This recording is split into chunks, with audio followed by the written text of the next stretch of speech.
Okay. Assalamualaikum warahmatullahi wabarakatuh. And a very good afternoon. Good afternoon. Islam.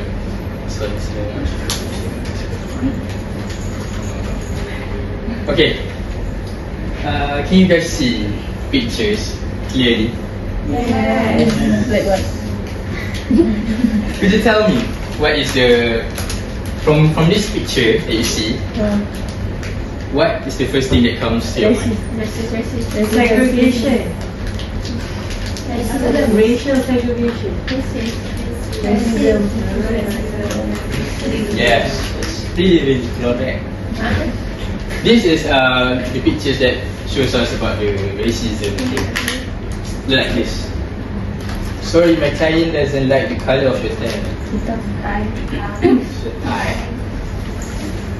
Does he really look at the tie or his skin? His skin color. His skin color. That's why it doesn't fit him. So, okay.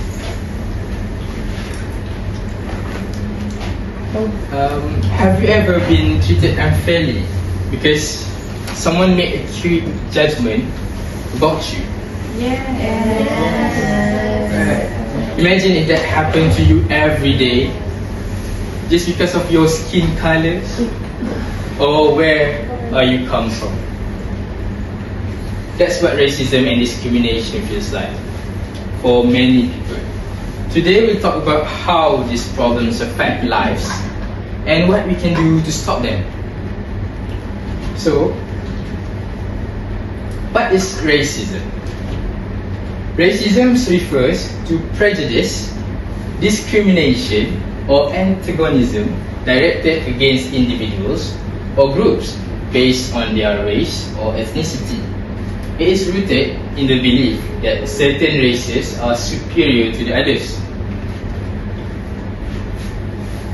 And what is discrimination? Discrimination is the unjust or prejudicial treatment of people based on characteristics such as race, gender, religion, age, sexual orientation, or disability. It occurs when someone is treated less favorably because of who they are or what group they belong to. So do you guys really understand what this discrimination means? Yes. Yeah. Good. So there are 4 forms of racism or 4 types of racism. And the first one is individual racism. It is a personal belief or action that discriminates against people based on race. And the second is institutional racism. Policies or practices within the institutions that disadvantage certain racial groups. And the third, structural racism, is a systemic issues across various institutions that perpetuate racial inequalities. And the fourth is cultural racism. Norms and practices in culture that reinforce racial stereotypes and discrimination. So, how does this racism things happen? Like everything on this earth has a history, isn't it? Yes. So, the same goes for this racism things. So it comes from historical legacies. It starts from the colonialism and imperialism. So many modern forms of racism have roots in the colonial and imperial periods, where European powers justified their exploitation and domination of non-European peoples by promoting beliefs of racial superiority. So they want to say that the European is more better than non-European. So these ideals laid the groundwork for systemic racism that persists today. And the same goes for slavery. So the transatlantic slave trade, particularly in the Americas, institutionalized racism by dehumanizing African people and viewing them as inferior. The legacy of slavery continues to shape racial inequalities. So when we talk about slavery, when it says that the institutional racism by dehumanizing African people and viewing them as inferior, this is state that the American looks at the African people just because of their skin color. They have a black skin color, right? No, not black, it's brown, like darker. So because of that color, they think like they are a lowly creature. So that their level is higher than them, so they can use them however they want. So, and the third of historical legacies, segregation and apartheid. Have you? I think everyone have heard about the apartheid, right? Right. We learn on in the sekolah rendah. No, someone forget about it. What is appetite? Appetite is the terms that they use in Africa that they separate, like they have two toilets, that the white toilets and the black toilet. So like only black people can use the black toilet and only white people can use the toilet. Like they make such a small things different. Like it's just a toilet, right? Everyone can use it. Yeah. That's what they appetite in the in Africa, like. So segregation and apartheid is a racial segregation laws such as Jim Crow laws in the US or apartheid in South Africa. They enforce racist ideologies by enforcing the separation and subordination of racial groups. You point out a lot of American and African, but does it not happen in other countries as well? Yes, yes, it does. In India, like they are not in Indian country. This racism are not like happening daily. Like it doesn't happen regularly because they have like it doesn't have anything different between them. Like the skin colors or something like that doesn't have any difference to say. But it happened when an Indian goes overseas to another country, and then they will get judged because of the skin color. Basically, the racism is most about skin color. And the second thing is about fears and ignorance. So, a xenophobia is a fear of different racial or ethnic groups, often due to limited exposure or understanding harmful racist attitudes. This xenophobia, as you can see on social medias, internet, everywhere on this earth, this is a xenophobia type people. You know Karen? We are very we always hear this Karen's name, right? Yeah, they just doesn't like this, doesn't like that. Everything is like everything seems wrong to them. So xenophobia, there are xenophobia types people. They fear the different racial, ethnic groups, limited exposure, understanding. Yeah, that is Karen's like. So, and second is stereotype and prejudice. Prejudice are learned attitude based on inaccurate generalization, often perpetuated through media and culture. Do you have any examples? Go back to the previous slide. Any examples of stereotype in our country?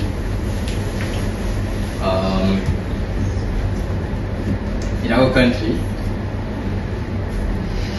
Something to do with Malay, something to do with Chinese. So when we talk about stereotypes in our country, like if we look at Chinese people, right?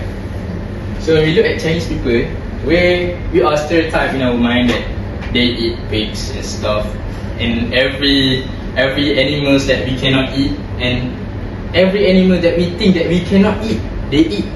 That's what the stereotype we have on Chinese. What about stereotype on Malay? Stereotype on Malay. We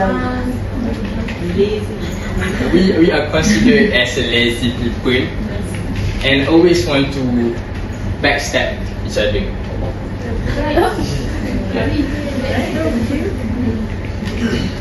So the third point for the political manipulation is scapegoating.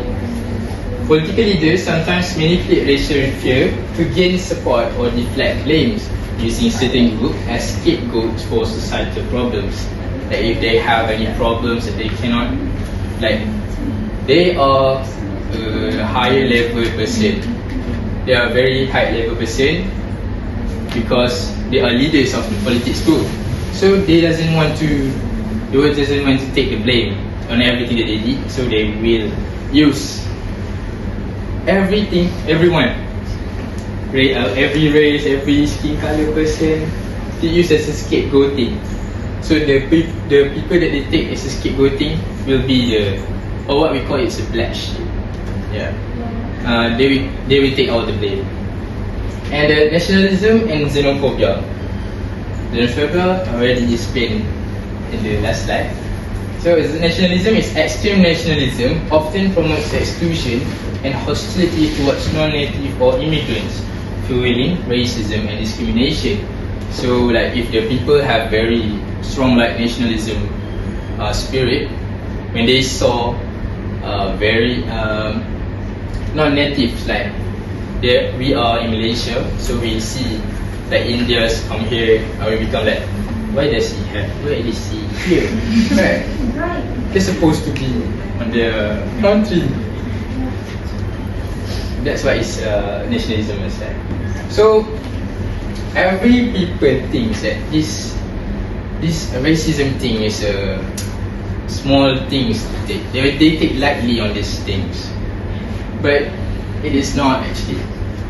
It's a quite bigger than you think. So like, it's not everyone can take these racism things. Like, I'm also one of the racism victims. But luckily, alhamdulillah, I survived for 17 years. Alhamdulillah. But they have like two impact on two type of things. So like the impact on individuals, it commits a psychological harm. The victims of racism and discrimination often experience trauma, stress, anxiety, depression, and a diminished sense of self-worth. So that when they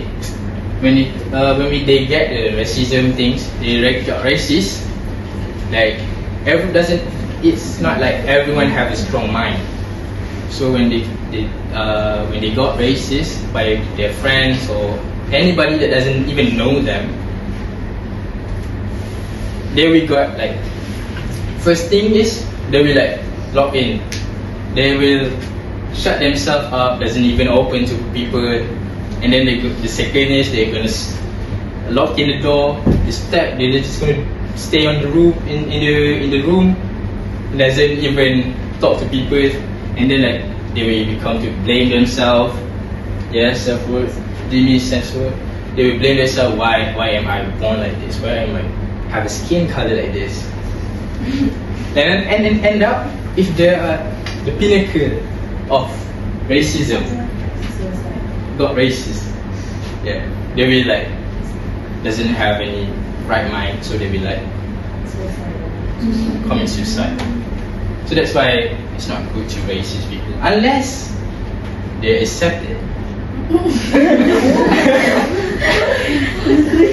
So the second thing is economic disadvantage. Discrimination in employment, housing, and education leads to economic inequality, limiting access to opportunities. And second thing is physical harm. Racism can lead to violence, hate crimes, and mistreatment, sometimes resulting in physical injury or death. Yeah, that's why I said like I said earlier, they will commit suicide or something. On society, where we have economic inefficiency, when certain groups are denied opportunities based on discrimination, society fails to use its full potential, leading to reduced productivity and innovation. When there are like two groups, like two company, there's one from China, this one from Malay, maybe when we want to like team up and want to make something together. If there are person that like mostly the leader or the most racist one, so it will make the group doesn't go well. So we couldn't get the full potential of the team up. And social division, racism and discrimination create a division leading to a lack of social cohesion and trust between different racial or ethnic groups, and perpetration of inequality. Systemic racism entrenches inequality across generations, maintaining disparities in wealth, education, healthcare, and political representation. So, how to counter this? Based on what I said earlier, do you guys like have any ways to counter this? What? Cut off dead people. By how? How are we going to stop this racism thing? Speak up for yourself. Yes. Yeah. But there are three main points about how to counter it. Okay, so first one is education and awareness. Is it that what is the education and awareness have to stop the racism? Is it teach people about different cultures and the harmful effects of racism and discrimination to reduce ignorance and promote understanding? It starts from a school. So like the teacher needs to teach the students not to racist, like accept others. That's what we learn pendidikan Islam. Right? In Quran there are a lot of ayat that say we have to accept each other, know each other. Right? That's why that's why we all of them starts on the school. So the second is the law and policies. So it's a must that we strengthen that the government strengthen law to protect against discrimination and ensure equal opportunities and for everyone in areas like jobs, education and housing, so that they doesn't need to separate things, like doesn't have like the Chinese, the Indians, Malays, but since we are the original person on this place, on Malaysia, so we need to have opportunities more. But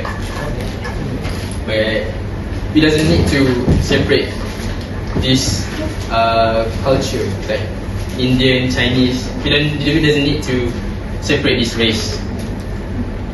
We need to make them team up. And the third is promote equality and inclusion, encourage diversity in workplace and media, support minority communities, and create spaces for open conversation to bridge gaps between different groups.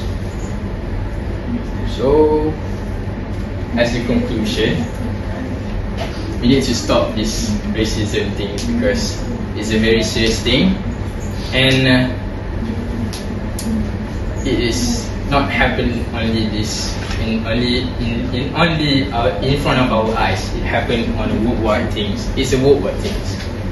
So that's all. Thank you.